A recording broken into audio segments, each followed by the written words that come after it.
قدیم مصر کے اہراموں کا نام جب جب بھی آئے گا تب تب مصریوں کے فن حتوطے کاری کا ذکر بھی آئے گا۔ مصر اس کرۂ ارض پر وہ واحد تہذیب تھی جہاں پر مرنے کے بعد جسم کو محفوظ کرنے کے لیے باقاعدہ حنوطے کاری کی جاتی تھی، جس کے اثرات دیگر تہذیبوں پر بھی ہوئے۔ مصری لوگ موت کے بعد زندگی پر یقین رکھتے تھے، اس لیے وہ لاش کو ممی کر کے زر و جواہر کے ساتھ دفناتے تھے۔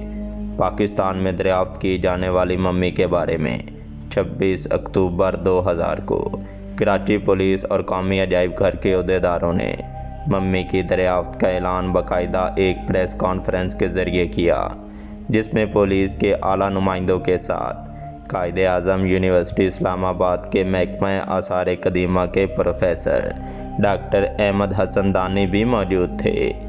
ممی کے بارے میں ابتدائی تحقیقات سے پتہ چلا یہ ایک 18 سال کی شہزادی یا کسی اعلیٰ خاندان سے تعلق رکھنے والی لڑکی کی ممی ہے۔ ممی کا تابوت پرانی لکڑی کا بنا ہوا ہے جس پر زرتشتوں کے مقدس نشانات بنے ہوئے ہیں۔ یہ مقدس درخت اور مقدس پھولوں کی علامات کے نشانات ہیں۔ یہ تابوت 196 سینٹی میٹر لمبا اور 56 سینٹی میٹر اونچا ہے۔ تابوت کے اندر ایک چٹائی بچھی ہوئی ہے جس پر شہزادی کی ممی رکھی ہوئی ہے۔ ممی کو محفوظ کرنے کے لیے اس پر گرینائٹ کی تہ لگائی گئی ہے۔ اسے موم اور شہد کا آمیزہ لگا کر محفوظ کیا گیا ہے۔ ممی کو قدیم مصری انداز میں پٹیوں سے لپیٹا گیا ہے۔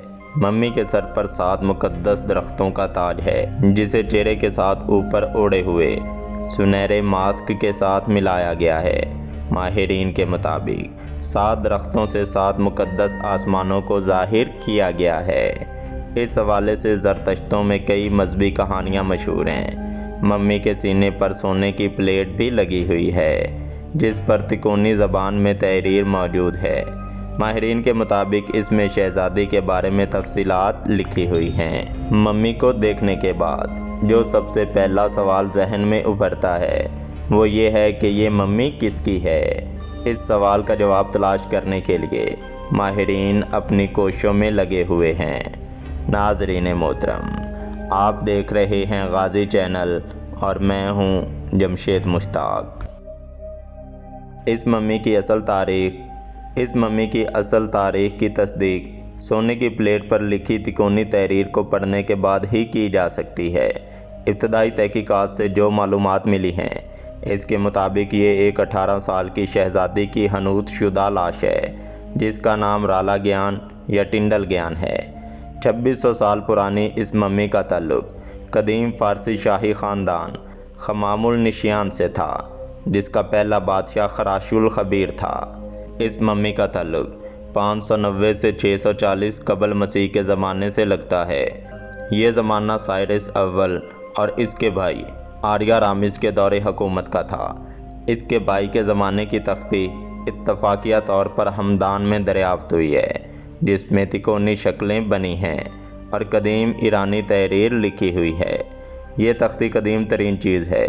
اس سے 7 قبل مسیح میں ایرانی قبائل کی ترقی کا پتہ چلتا ہے۔ شہزادی کے سینے پر نصب سونے کی پلیٹ سائرس اعظم کے دور کے ملنے والی اسی پلیٹ سے مشابہت رکھتی ہے، لہٰذا ہو سکتا ہے اس پلیٹ کا تعلق اسی دور سے بنا ہو۔ اس بارے میں تکونی تحریر پڑھنے کے بعد ہی فیصلہ کیا جا سکتا ہے۔ یہ بھی اندازہ لگایا گیا اس ممی کو یا تو گیان، سرخ و ہم داؤد اختر اور ہمدان کے علاقوں میں واقع مقبروں سے چوری کیا گیا ہے یا پھر اس کا تعلق خاران سے ہے جہاں زرتشت دور کے چند مقبرے موجود ہیں۔ لوگ دفن کی گئی قیمتی اشیاء کے لالچ میں ان مقبروں کی کھدائی بھی کرتے رہتے ہیں۔ ممی کے لیبارٹری ٹیسٹ کے حوالے سے ڈاکٹر بتاتے ہیں، ہمارے میوزیم میں لیب ٹیسٹ کی جدید سہولتیں دستیاب نہیں ہیں۔ ہم اس سلسلے میں پوری کوشش کر رہے ہیں کہ ممی کا سی ٹی اسکین اور دوسرے ٹیسٹ کرائے جائیں۔ فی الحال ممی کو باہر لے جانا ممکن نہیں۔ لاہور میں مکمل ٹیسٹ کی سہولتیں موجود ہیں مگر ہم وہاں بھی سیکیورٹی کی وجہ سے ممی کو نہیں لے جا سکتے۔ ہماری کوشش ہے یہاں رہ کر ہی اس کے تمام ٹیسٹ کیے جائیں۔ سونے کی پلیٹ پر ملنے والی تحریر کے لیے ہم نے اسلام آباد میں مصر کے سفارتکار سے بات کی ہے وہ ہمارے ساتھ تعاون کے لیے تیار ہیں۔ امید ہے چند روز میں مزید حقائق سامنے آ جائیں گے۔ ممی کی شناخت کے حوالے سے ماہرین اپنی رائے ابھی ترتیب دے رہے ہیں۔ ممی کے خد و خال دیکھنے سے تو یہ کسی مصری شہزادی کی حنوط شدہ لاش معلوم ہوتی ہے، لیکن اس کے سینے پر نصب پلیٹ پر تحریر قدیم فارسی زبان میں ہے، جس سے یہ اندازہ ہوتا ہے کہ یہ کسی مصری شہزادی کو سائرس اعظم کے دور میں ایران لایا گیا ہوگا، جہاں اس کی شادی ایران کے بادشاہ سے کر دی گئی ہوگی اور شہزادی کے مرنے کے بعد اسے مصری تہذیب کے مطابق حنوط کر دیا گیا ہو۔ حنوط شدہ لاشوں کا تصور مصر میں پایا جاتا ہے، جہاں اہم شخصیات اور شاہی خواتین کو مرنے کے بعد منجمد کرنے کا رواج تھا۔ پتھر کے تابوت میں ممی کے سینے پر رکھی ہوئی پلیٹ پر کندہ عبارت کا تعلق زیرکس کے دور سے ہے، جس پر لکھا ہے: میں زیرکس کی بیٹی ہوں جو ایک عظیم بادشاہ تھا۔ میں رومنا ہوں جس پر احوار امزاد کی عنایات ہیں، جو میری حفاظت کرنے والا ہے۔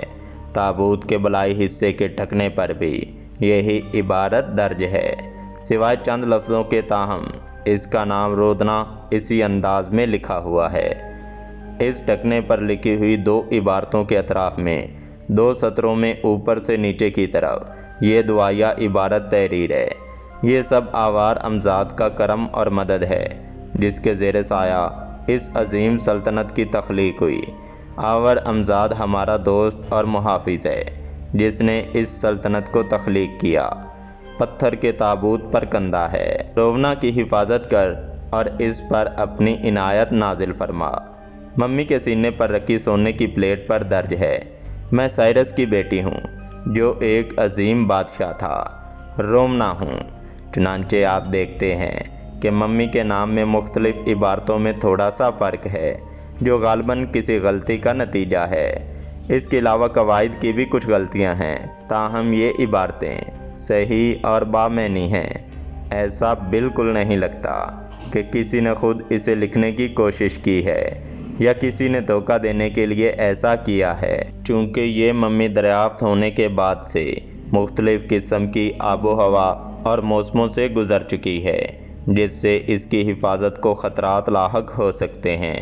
اسے بے احتیاطی کے ساتھ اٹھائے جانے سے بے شمار پیچیدگیاں بھی پیدا ہو سکتی ہیں، جنہیں دور کرنے کے لیے ممکنہ اقدامات کا جائزہ بھی لیا جا رہا ہے، اور اس ضمن میں تمام ضروری احتیاطی تدابیر اختیار بھی کی جا رہی ہیں۔ ممی کے نقوش اور جسم پر تبدیلیاں واقع ہوتے دکھائی دیتی ہیں، جن کا سائنسی تجزیہ اور آزمائش ضروری ہے۔ ماہر آثار قدیمہ کی حیثیت سے ضرورت اس بات کی ہے کہ ہم اس سلسلے میں بھرپور اور مکمل ریسرچ کریں تاکہ کسی صحیح نتیجے پر پہنچ سکیں۔ ممی کو اس کی اصل حالت میں برقرار رکھنے کی غرض سے ہمیں ہر طرح سے احتیاط اور اس کی دیکھ بھال کرنا ہوگی تاکہ اسے مزید کوئی نقصان نہ پہنچ سکے۔ ممی کی اصلیت اور ندرت کی توثیق کے لیے ایکس رے یا سی ٹی سکین کیا جانا اشد ضروری اور لازمی ہے، تاہم یہ خیال رکھنا ہوگا اس عمل سے گزرتے ہوئے ممی کو کوئی ضرر یا نقصان ہرگز نہ پہنچے۔ اس ضمن میں ابتدائی احتیاطی تدابیر اختیار کی جا رہی ہیں اور تحقیق کے ساتھ ساتھ اس کی نمائش کی تیاریاں بھی جاری ہیں۔ موسم اور روشنی کی تبدیلیوں کے ساتھ فلیش گن کی مدد سے کھینچی جانے والی تصاویر بھی اس کے لیے نقصان کا موجب بن سکتی ہیں۔ چنانچہ جب تک اس ضمن میں مخصوص نوعیت کا حفاظتی ساز و سامان دستیاب نہ ہو جائے، ممی کو مستقل نوعیت کی رطوبت، حرارت اور روشنی میں رکھنا ضروری ہوگا۔ اس کے ساتھ ساتھ ممی کے جسم میں رونما ہونے والی تبدیلیوں پر بھی گہری نظر رکھی جا رہی ہے، کیونکہ اس معاملے میں بناوٹ کے امکان کو یکسر رد نہیں کیا جا سکتا۔ ناظرین محترم، آپ دیکھ رہے تھے غازی چینل اور میں ہوں جمشید مشتاق۔ اس سے اگلی ویڈیو میں آپ کو اس ممی کی قیمت کے بارے میں بتائیں گے۔ اگر آپ کو یہ ویڈیو اچھی لگی ہے تو اس کو لائک، شیئر اور سبسکرائب ضرور کیجیے گا۔ آپ سے اگلی ویڈیو میں دوبارہ ملاقات ہوگی۔ اللہ نگہبان۔